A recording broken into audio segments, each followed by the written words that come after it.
Kim at Paulo masaya sa anniversary ng Linlang.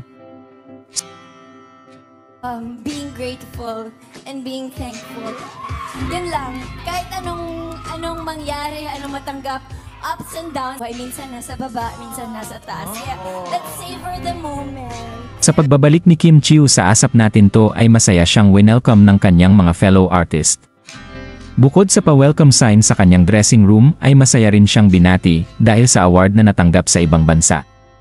Nagdiwang din sila ni Paulo Avellino kagabi ng first year anniversary ng Linlang kung saan nagsimula ang lahat ng success na kanilang nararanasan ngayon. Ang tambalan na minahal ng publiko hindi lang sa Pilipinas kundi pati na rin sa ibang bansa. Ayon sa dalawa, sobrang bilis ng panahon at isang taon na pala ang nakalipas simula nang nabuo ang Kim Pao Tandem.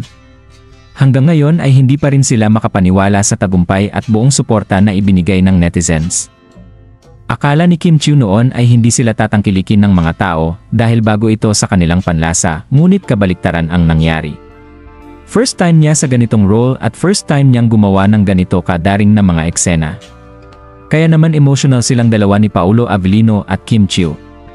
Akalain mo yon isang taon na pala ang lumipas at hanggang ngayon ay matayog pa din ang kanilang samahan. Ayon naman sa mga fans ay thankful sila sa tambalan ni Kim at Paulo. Mayroon kasi tayong mga kapamilya na dumadaan at anxiety at depression, ngunit kapag napapanood ang mga videos ni Kim at Paulo ay nawawala ang kanilang mga dinaramdam. Mayroon ding mga besi na nagsasabing sila lang ang kanilang pampalipas oras at gamot sa kanilang pagka-homesick sa Pilipinas. Kaya naman, nang marinig ito ni Kim at Paulo ay super na-appreciate nila ang love na inilalaan ng mga ito. Thankful naman sina Pao at Kim sa isa't isa. Hulog ng langit ang naging relasyon nila dahil sa Linlang kaya naman ito ay napaka-special sa kanilang puso. Mananatiling number 1 din sa ilang mga tagahanga ang show na nagbukas ng pinto kina Pao at Kim Chiu. Anong masasabi niyo sa balitang ito? Comment down below.